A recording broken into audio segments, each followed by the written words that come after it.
Although it looks like the sable's giant. I love it. I love using the wide-angle lens for that. It's so hilarious to me. Hey, we're two fat guys. And we just watched Star Wars Episode 3, Revenge of the Sith. The Revenge of the Sith? It's Probably not. Revenge of the I think Sith. It was, yeah. It's just Revenge of, right? Revenge of the Sith? No, though? Yep, so we were done with the prequel duology. Yeah. In this, which, yeah, I remember, about in the middle, I was thinking, why did I think that I liked this movie? And then by the end, I was like, oh, yeah, that's why. Okay, yeah. Because So, it ends really strongly. some thoughts on Holly? Thoughts? Started out pretty slow, but towards the end, it got pretty fucking awesome. Yeah. I enjoyed this one a hell of a lot more than I did the last one, that's for sure. Yeah. Check. Still a little bit corny. Dialogue, but a lot better than the last one. Oh, yeah. So I definitely enjoyed this one a lot more. Yeah. Ewan McGregor's still knocking it out of the park, doing the best he can. Yeah, God bless him. Like, that's really the shining beacon in these two, is Ewan McGregor just going for it. And good on you. Yeah. You have the approval of 3 nerds, so that's it. No one else likes you. What? I think other people. I get stuck in a hurry. I apologize. Yeah, they're great fight scene. And I forgot how great the final lightsaber battle is. It is the best fight in all of the Star Wars movies. I was gonna argue that when you mentioned that when it happened. I was like, come on, Darth Maul. Like, I'm just a big fan of that. But then as the fight went on and on and on, I was like, but still was awesome and engaging the whole time. Darth Maul would have been the best one if Liam Neeson weren't like a little older. Because that's the thing. It's no coincidence that the best lightsaber fight involves the 2 youngest actors to ever be fighting each other. Because then they can the fight choreography was very good, the action was awesome, and there was no, because obviously in Episode 4 is a little low key lightsaber fights. When it's the same combatants as well. Yeah, and even on a CG Yoda, he's fighting a couple old guys both times, so you can only go so crazy. So that one really just they let it go, and it's. I think that plus there was a lot of story drama behind it as well. Well, I'm gonna make the opposite argument right now, because as I say, the only flaw with the fight and with the Yoda Palpatine fight, because I actually enjoy Yoda Palpatine as well. I think it's a good. Really good. It's a good. I don't know if I classify that as a lightsaber fight. Though. It's not it's a fight. I just call it a fight. But the problem with 3 in general, and specifically the fights, is a complete lack of any tension. In that, I mean, unless you watch them in 1 through 6 order, you know exactly. You know first off that all 4 of those combatants come out of it, in what sort of situation they come out of it, and where they go after the fight. There's no wondering I wonder Anakin's probably gonna kill Obi-Wan here, right? Yeah. And I bet Yoda bites the dust, or I bet Yoda takes out the Emperor right away, and then he becomes the Emperor, and it's just there's none of that. And for all the 3, it's well, while it's kind of cool to see the details of it, at a certain point, I know exactly where you're going to end, because I've seen 4. Yeah. I know where we have to get to. Well, I think, I may have phrased it wrong, it's not like a plot-driven tension like that. There's, just, like you said, we know how all of that ends up. It's more the characters and the kind of emotional... It's the emotion of the characters, not our emotional connection to the character. Yeah. Okay. Yeah, so how that's a great fight, because it's Anakin and Obi-Wan, he was his apprentice, he considers him a brother and a friend, and they still have to fight, and there's lava everywhere, and it's awesome. Yeah.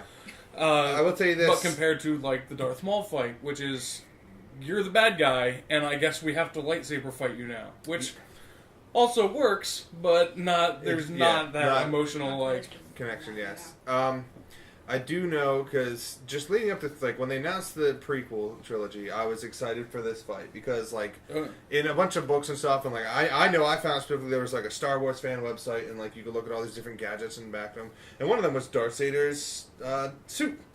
And talks about Darth Vader's suit, and it's, all these lightsaber things, he got it as a remnant of a lightsaber fight he had with Obi-Wan Kenobi, where he was, injured, badly injured and burned, and, the hell? Yeah. I was like, Obi-Wan did that shit? I was like, fucking, alright, sign me up. And so... I remember being in middle school and hearing about the fact, and it's he was burning a pit of lava in a duel with Obi-Wan? come on, Lucas, let's get these prequels out, man. Yeah. They're gonna be the best things ever. Poor young Sam. And then we had to get through a lot to get to that fight. Yeah, and like I almost wish they would have had just no dialogue during it, because while there are, because that's such a good detail. Like, okay, this is the former mentor versus the student who's like confused and lost and fighting each other, and they don't really want to, and they're like a lot of high drama. Mm-hmm. Like he set that up very good because it's sort of a big general story idea. Yeah. And it was like, all right, now let's have them say some stuff. Like, all right, from my point of view, the Jedi are evil. Like, terrible lines like that. So. Well, we understand that. That's why. Well, I love the fight on a big level. I absolutely hate most of the words said during all these things. I think that kind of applies to a lot of the movie as a whole. I think where great big ideas, rough little ideas. Yeah, and so let's. Okay, I want to go on to why I think the movie holds up well, at least a lot better than the other two, and that is pacing. Now, I know we have a slow start, but hear me out.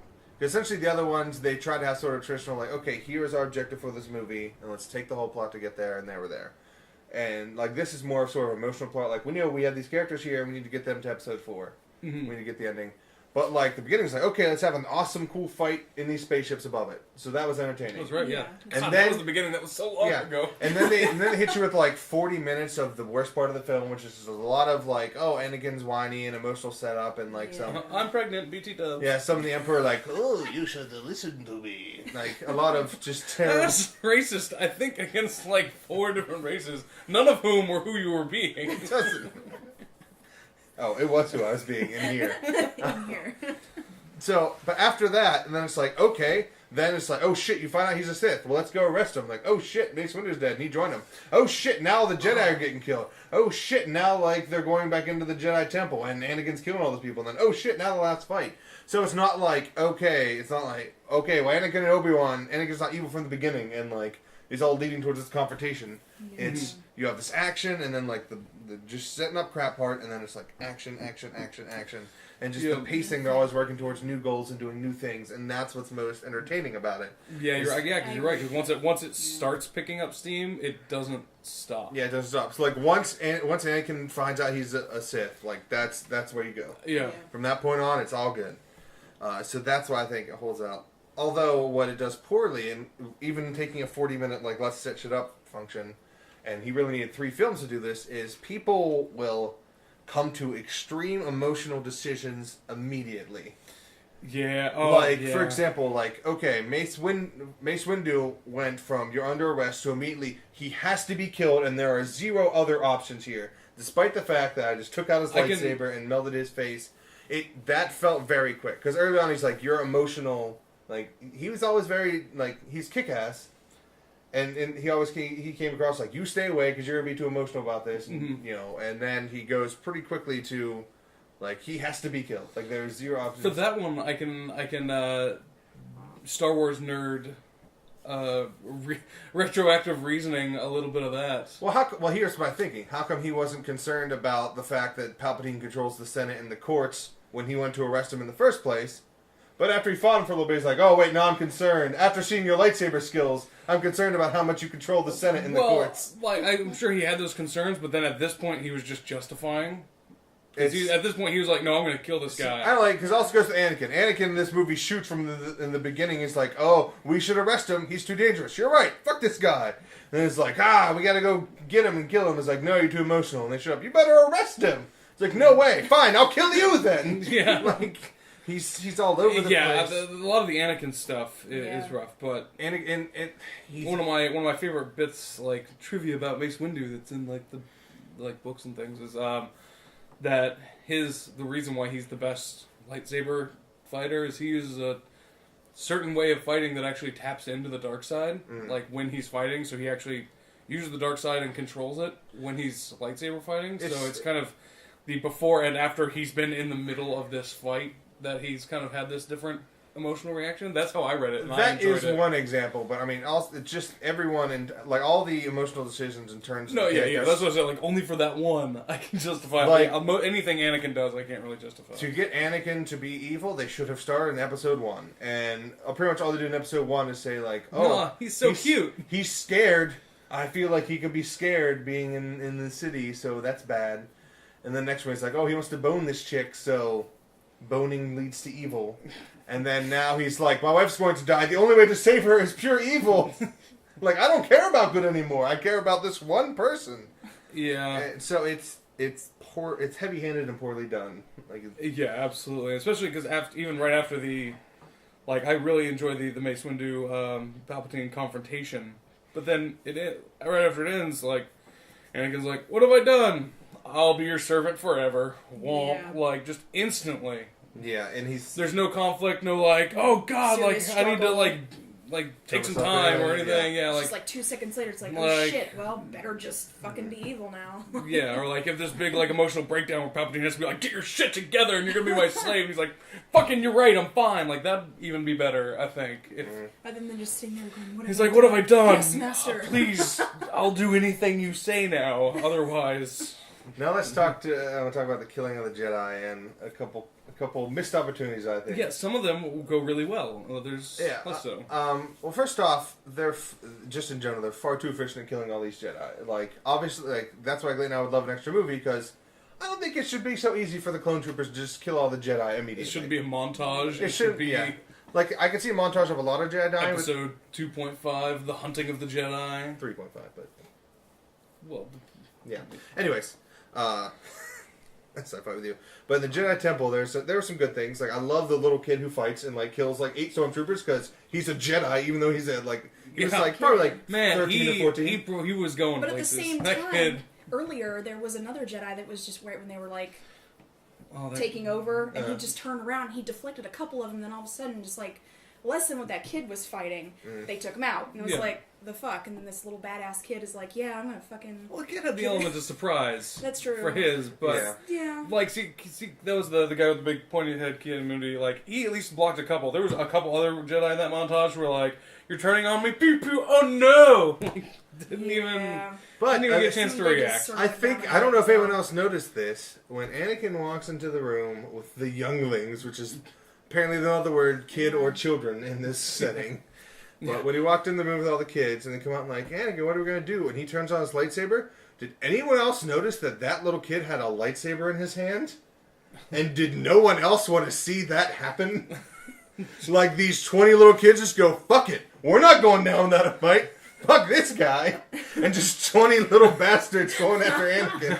It took Anakin an embarrassingly long amount of time to kill all those kids. Like, yeah, he's gonna get him, but the kid had a lightsaber in his hand, and I was like, just turn it on. And I was like screaming at it in my brain, like, turn on the lightsaber.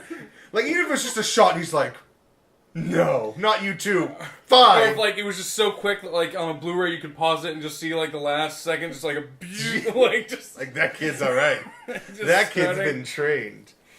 That was a real thing. And by the way, I don't know the extended universe, so I don't know if they explain what happens with clones to stormtroopers versus are they still clones? How many are regular people? How many are this and that? I would But say there's, like, some still in there, but then eventually they started... in what? In Little like thing. 17, 18 years, they go from killing Jedi simultaneously across the universe to missing everything. Maybe there's an issue with the clone. Well, that if they are the same clones, then they're with the accelerated aging, they're like 80. That's true. My eyesight's gone bad. Like now they're all Jango Fett at like 90. So if that's it, then I'm alright with that. If that's either that, or if like they keep cloning them and like the genetics get worse. Yeah, each I was gonna generation. say. Like if it's something like that, then I'm fine with it. But they went from Like we can't keep doing these rush orders on these stormtroopers because I gotta tell you, they're not so bright anymore. What happened to Jango? Can we get some more DNA from Jango Fett? Does anyone? oh no.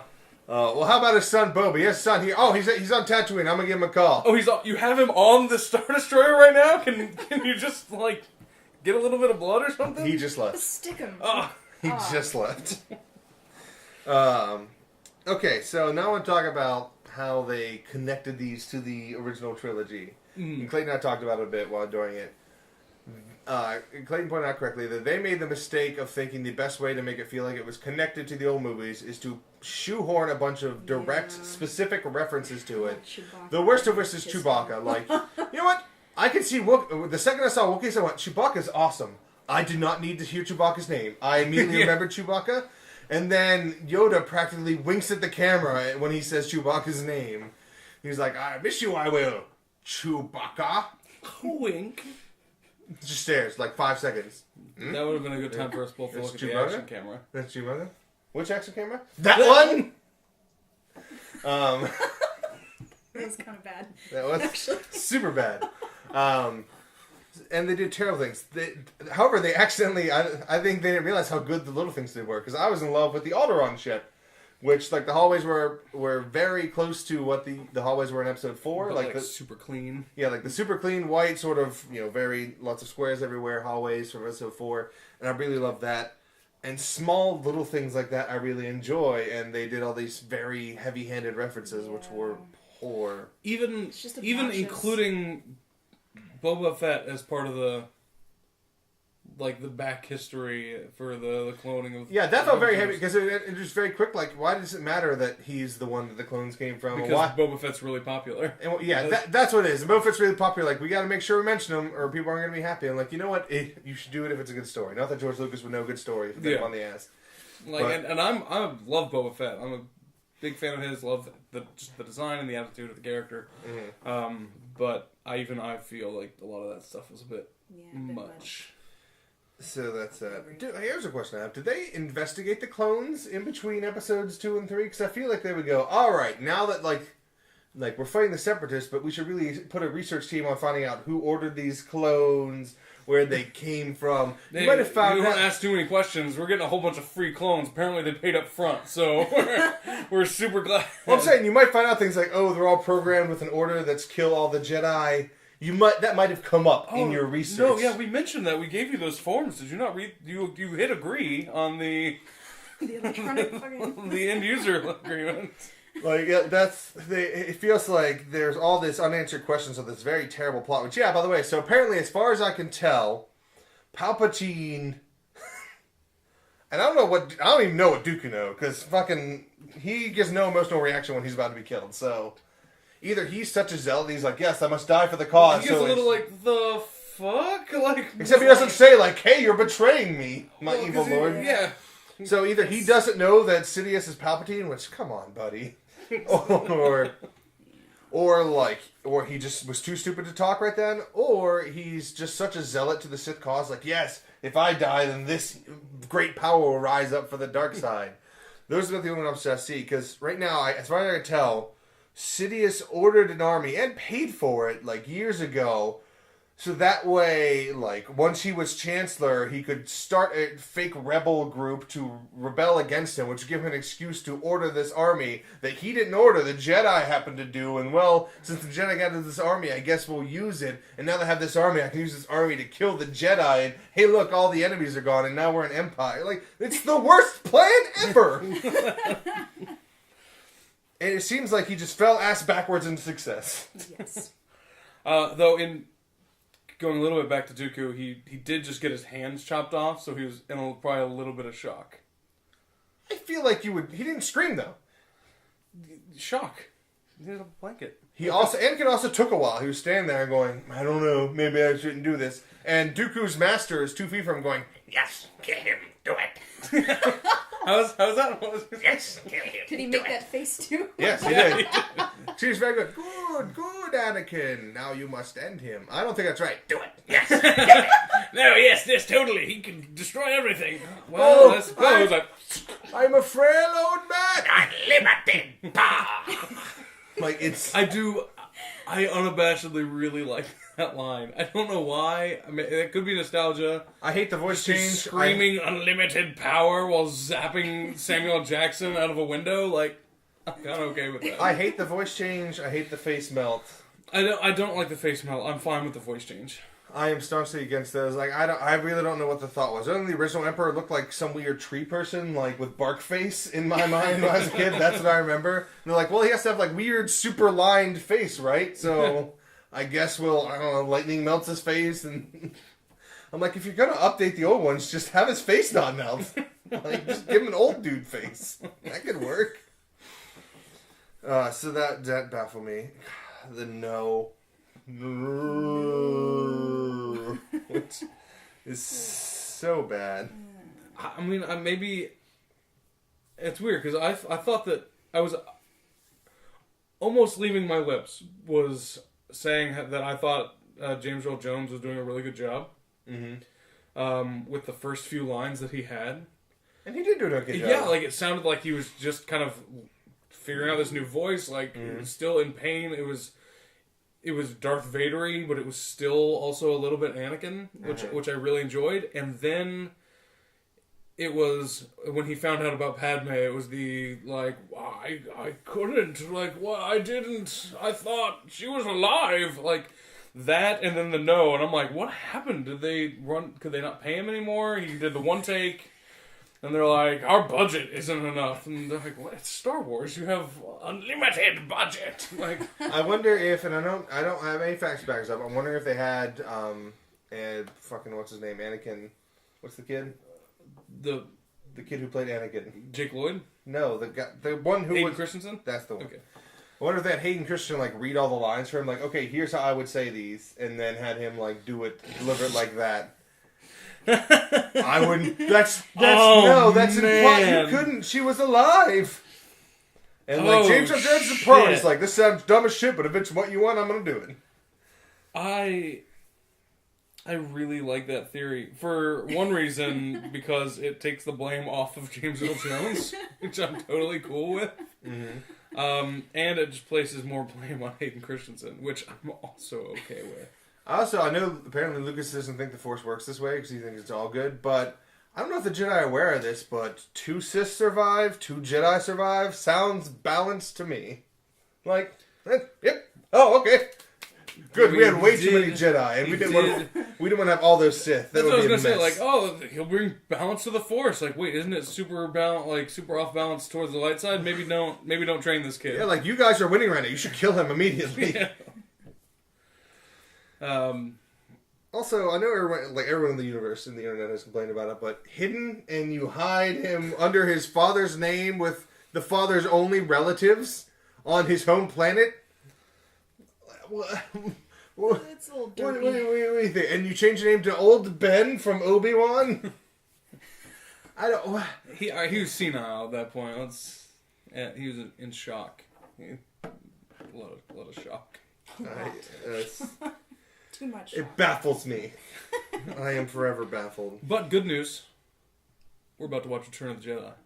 Which there were a lot of fun little things that we'll see if I remember to talk about after watching Return of the Jedi. That I'm like, oh, okay, this is fun going from this to that, and from this to that. So I'm pretty excited to watch. I'm super stoked. Plus, expectations? Return of the Jedi? Oh, I think it's going to be really good, based on what you guys are saying. How the entire time we're like, oh, I can't wait till Return of the Jedi. At this morning, 9 o'clock this morning, you guys are like, oh, I can't wait till the last 2 episodes together. It's going to be great. Like, okay. Yeah, I'm pretty stoked. Dude, remember we got to watch Empire Strikes Back earlier? Oh man, remember how Return of the Jedi starts? Yeah. Hey man, remember how we get to stop watching movies after this next one too? I still say we watch Groundhog Day, but that's... I love marathons, but God, I'll be damned if they don't take it out of you. It's exhausting sitting on your ass that long. First world problems, right? Let's go grab food out of that magic cold food box. Or just have it delivered to the house. That's true. I'll just type into my magic box and it'll right there on the door for us. There were coupons that arrived. It was like at the door. door. Force knew. It was like, here are these coupons. So, moral of the story is we're losing our minds. We just watched Revenge of the Sith and now Return of the Jedi. So, that's my mama. That can't be our thing. That we can't sign off with "That's my mama" and pointing at the camera with gun hands. Well, first off, we've already decided that gun hands are our thing for this marathon. Like, we've done it every video, so I don't see why you keep fighting this. That's our mama is the Family Guy. I don't know what to say, so that's why I'm just memeing at you. So I'm aware, but come with a silent phrase. Oh, the action camera. At least we got the action camera doesn't. Good night and go fuck yourself. How about that? That's our new sign off. Guys, that's... We can't use that.